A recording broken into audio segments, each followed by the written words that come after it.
Hey everybody, welcome to my channel and thanks for joining me as I follow along with this Junk Journal July for 2024. And this challenge is hosted by Meg Journals in collaboration with Get Messy Art, and I do have Meg's introductory video linked in my description box, so everything you need to know about the challenge will be there. And today I'm going to be working on the prompt of Tea Dyed, which is for day 25. Now, I started about a week or so late and I've been out of town, so I've just been following along as I can and not necessarily doing anything in any particular order. All right, so I don't use tea that often, so this was a bit of a challenge for me because I really didn't feel like running out and buying a bunch of tea. And so I thought I would just use what I have on hand, and I did find this piece of scrapbook paper that just really reminds me of something that would be tea dyed. And this is from a Prima collection years ago, just a little scrap that I still had. And so I put this on the back of my envelope, and then on this side I have these pink numbered papers from My Porch Prints, and I will put a link to this in the description box. And so I have my base pages done, and so now it was just a question of finding things to go on the pages. So I did look through my little bits and bobs stash for things that could have been tea dyed or something in the past, and I think I pretty much used up everything that I have. I did find this one little piece of upholstery fabric, and this, uh, let's see, which side does it go on? So this I thought might just be nice up in the corner, kind of against here where this fringe is. And so that's a start. It's not much, but it's a start. And then I also found this tissue paper that it's actually packaging paper like you'd wrap the flowers in, and it does say flowers here and gives you the instructions of what to do with the flowers. And so I thought maybe I would just put this in the middle here and then kind of have it carried over onto that page there just to kind of tie everything in. It's a little bit darker than anything else I have on the page. And so I don't know if that looks tea-dyed or not. I mean, it could be, right? But for, you know, I got to use what I have. And then also I have this little piece here. This is from that shop that I've been using the digitals. Uh, I don't know how to say it. It's linked in my description box.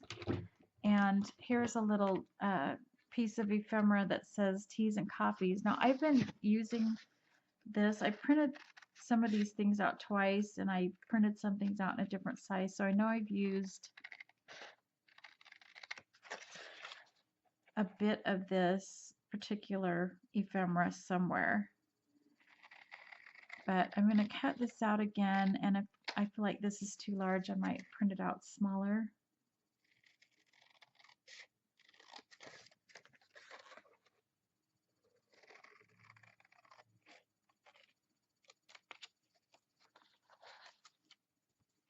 Save that for later.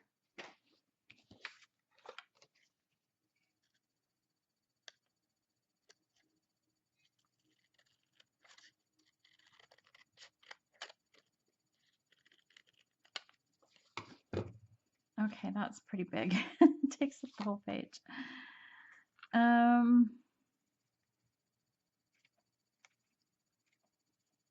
Let's see, what can I do? I like this United States Tea Company. So what if I just used that portion of it?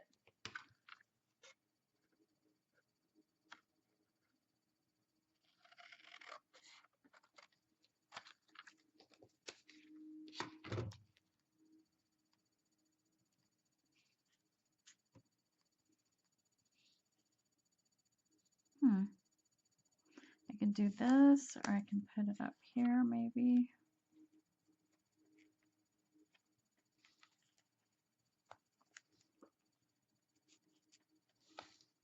And I usually don't, I hate to commit, so I usually don't glue anything down unless I know absolutely for sure what I'm going to do. Don't necessarily know if I like that, but once I ink it up, it'd probably be better. Now, uh, not having any tea bags, I still wanted to have some kind of a bit of texture, so I took in all these strips of um, from this ribbon here, and I inked everything in this tea dye along the edges, and I just thought I would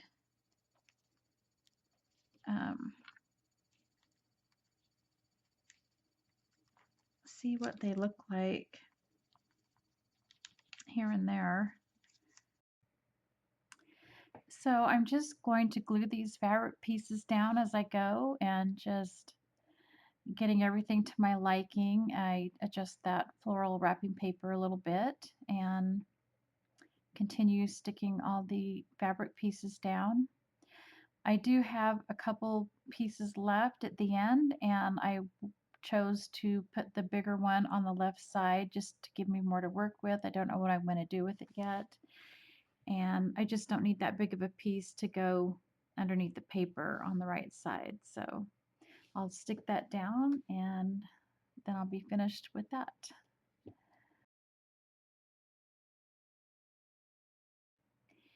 I forgot about this piece that says US Tea Company, and so it's quite large, and I'm not really sure where I want to fit it on the page now, and so I'm just trying a couple spots to see what I like, and then I realized maybe I should just pull out some more ephemera and go from there. So I find some cut up pieces that I was going to use on a different page, and then you're gonna see that I switch back and forth from the left side to the right side, just uh, getting ideas as I go. And this piece here is from the digital freebies given by Get Messy Art. So when you go to the introductory video by Meg, there's a link to Get Messy Art, and then you can download all the freebies and all the other information. So it's a really nice touch. I like this little card that says tea on it. And now I'm going back to the left side and figuring out how I want to add that fabric. And I decide that I might want to make it a pocket and add that little cut up piece of floral there. And then I print out that tea card in a small size and tuck it into that fabric pocket. And I really want to add some bling, something that's a little different, unexpected. So I have this beautiful, beautiful trim here, and I'm going to put that on that right side. But first, I kind of want to make sure that I get these, that other side of that floral piece that I'd cut apart on the top of the page there. And so I trimmed that down and just kind of making sure that netting is opened up all the way on the left, and then I'm going to trim it on the right side because I don't want it overlapping the fringe or the fringed part of that piece of fabric. So now I'm just gluing every down with art glitter glue, and it should dry clear.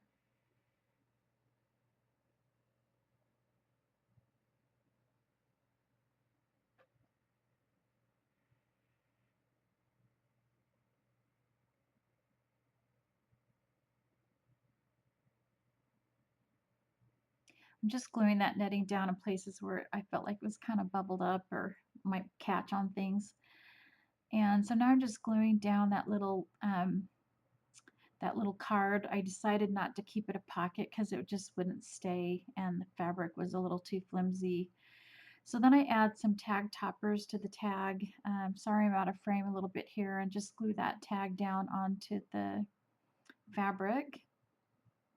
And the top of the tag there is just a little piece of tea dyed trim that I happen to have a little bits left from my bits and bobs, and then I added a bright pink ribbon on the top just for another unexpected item.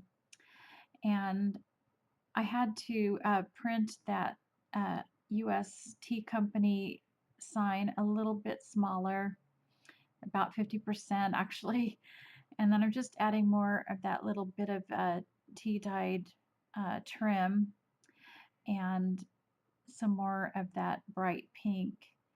And I go ahead and make a little cluster there, and then I end up stapling the edges just to kind of coordinate with the tag topper that I stapled onto the tag on the left page.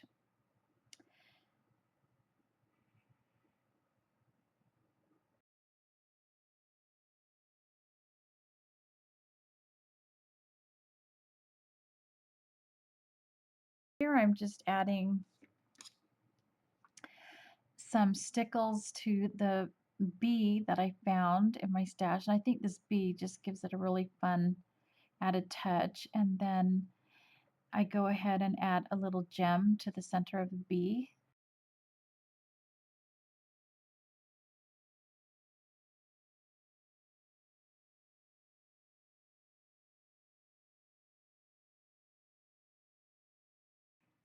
Once I've added on this little gem, then I think I'm pretty much done.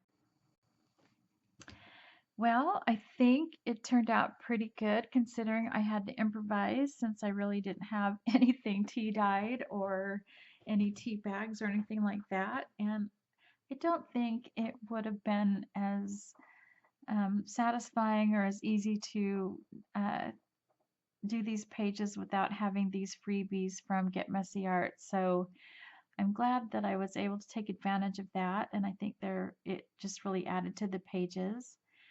And I'm really liking the bling right here. I think it's just such an unexpected element to an otherwise layout that would be very aged and vintage. And so that's kind of fun. And I do like the little bright pink there that I have, just kind of tying in the other elements that you see behind the pages and making it a little more cohesive using the pink. So overall, I'm very happy with it. I'd like to know what you think. I'd also like to know what you use when you need to improvise instead of using tea or coffee. And yeah, thanks for joining me. And don't forget to give me that thumbs up if you would, and hit that notification bell so you can join me for my upcoming videos. Probably have just about a week to finish off, I think. So thanks for watching. Catch you next time. Bye.